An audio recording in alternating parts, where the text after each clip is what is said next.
नामदार है, हम तो कामदार है।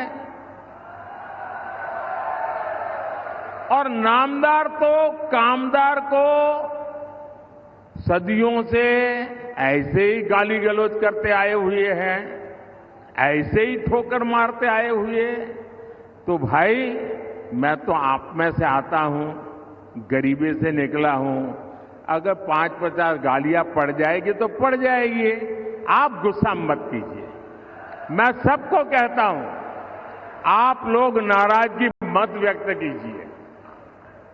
वो इतने निराश है कि अभी आगे आगे तो और बहुत कुछ बोलेंगे, आप अपना समय खराब मत कीजिए। तो ये मेरी सोशल मीडिया में जो लोग बहुत नाराजगी से कुछ न कुछ कहते रहते हैं, टीवी मीडिया वाले भी कहते हैं, मेरी करबद्ध प्रार्थना है भाई, इन नामदारों को कुछ मत कहो। हम कामदार सहन करने के लिए पैदा हुए हैं, हम सहन करेंगे, सहन भी करेंगे और मां भारती की सेवा भी करेंगे। हम जरा भी पीछे नहीं हटेंगे दोस्तों, जरा भी रुकेंगे नहीं। ये मैं देशवासियों को विश्वास दिलाता हूं। आजकल इस शाही परिवार के शाहजादे पूरे देश में बढ़ चढ़कर के कह रहे हैं, अब आपकी संपत्ति का एक्सरे होगा, एक्सरे। और आपकी अलमारी में क्या पड़ा है, किसी माता बहन ने कुछ बचत अनाज के डिब्बे में अगर दबा करके रखी है, एक्सरे करके खोजा जाएगा। लॉकर में क्या पड़ा है, एक्सरे करके खोजा जाएगा। आप जो कमाई करते हैं, हमारी माताओं बहनों के पास जो स्त्री धन होता है, जो स्त्री धन बहुत पवित्र होता है, कोई उसको हाथ नहीं लगाता है, कोई उसको छूता नहीं है। मंगलसूत्र हो, छोटा मोटा सोना चांदी का गहना हो, इसे पवित्र माना जाता है। कांग्रेस उसे जब्त करके अपनी वोट बैंक मजबूत करने के लिए उसे बांटने की सार्वजनिक घोषणा कर रही है, मैनिफेस्टो में बता रही है। और मैंने तो पहले दिन कहा था कि इनका मैनिफेस्टो पूरी तरह मुस्लिम लीग की सोच का ही प्रतिबिंब है। और साथियों, ये एक्सरे करके आपको लूटने की योजना बना रहे हैं। क्या आप उनको आपकी संपत्ति छीनने का अधिकार देंगे क्या? इनको चुनाव में जीतने देंगे क्या? इतना ही नहीं, ये इससे भी संतुष्ट नहीं है।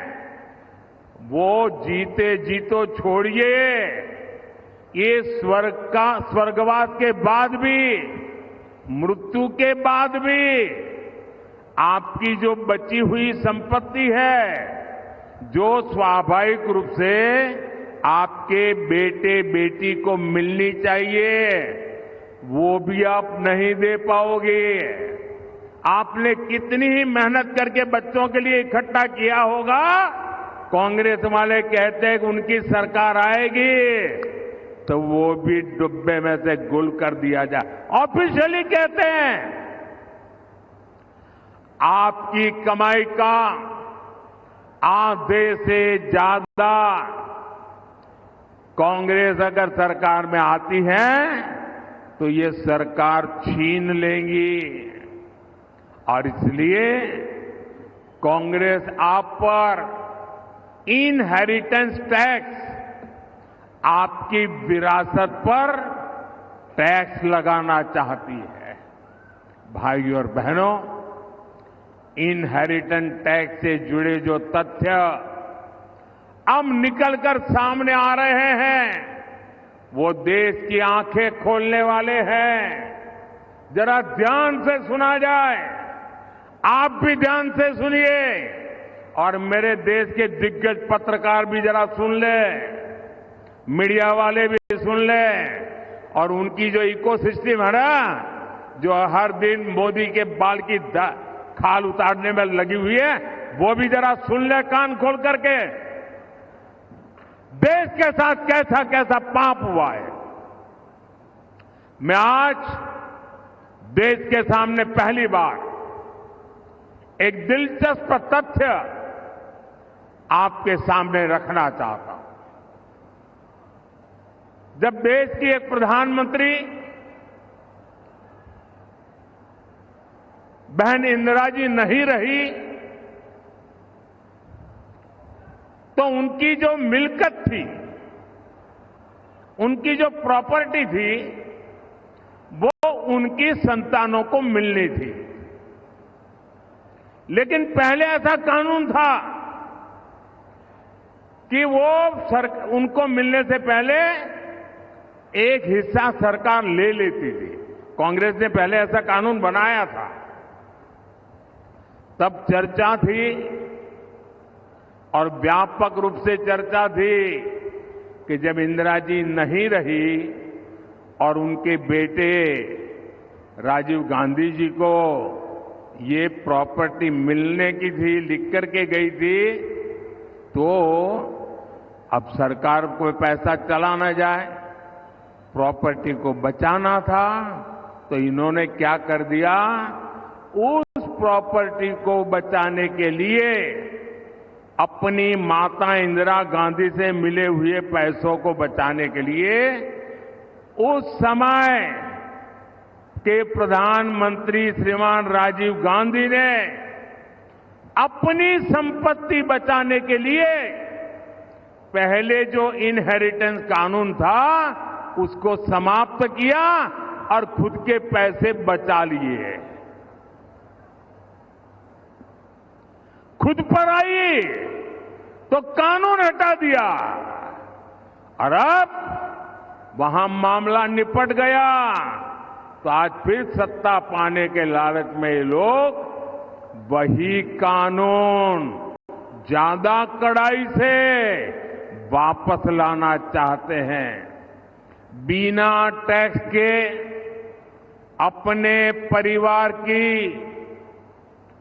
4 पीढ़ियों की अकूत धन दौलत हासिल करने के बाद अब ये लोग आप जैसे सामान्य मानवी की विरासत, आपकी मेहनत की कमाई, जो आपने अपने बच्चों के लिए बचत करके रखा है, उस पर टैक्स लगा करके आधी संपत्ति लूटना चाहते हैं।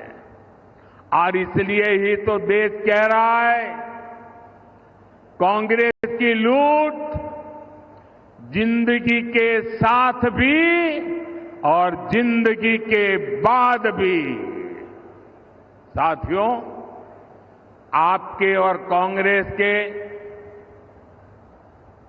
आपके साथ खिलवाड़ करने के उनके जो इरादे हैं, कांग्रेस के इन खतरनाक इरादों के बीच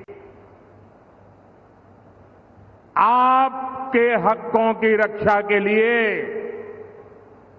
ये मोदी दीवार बन के खड़ा है।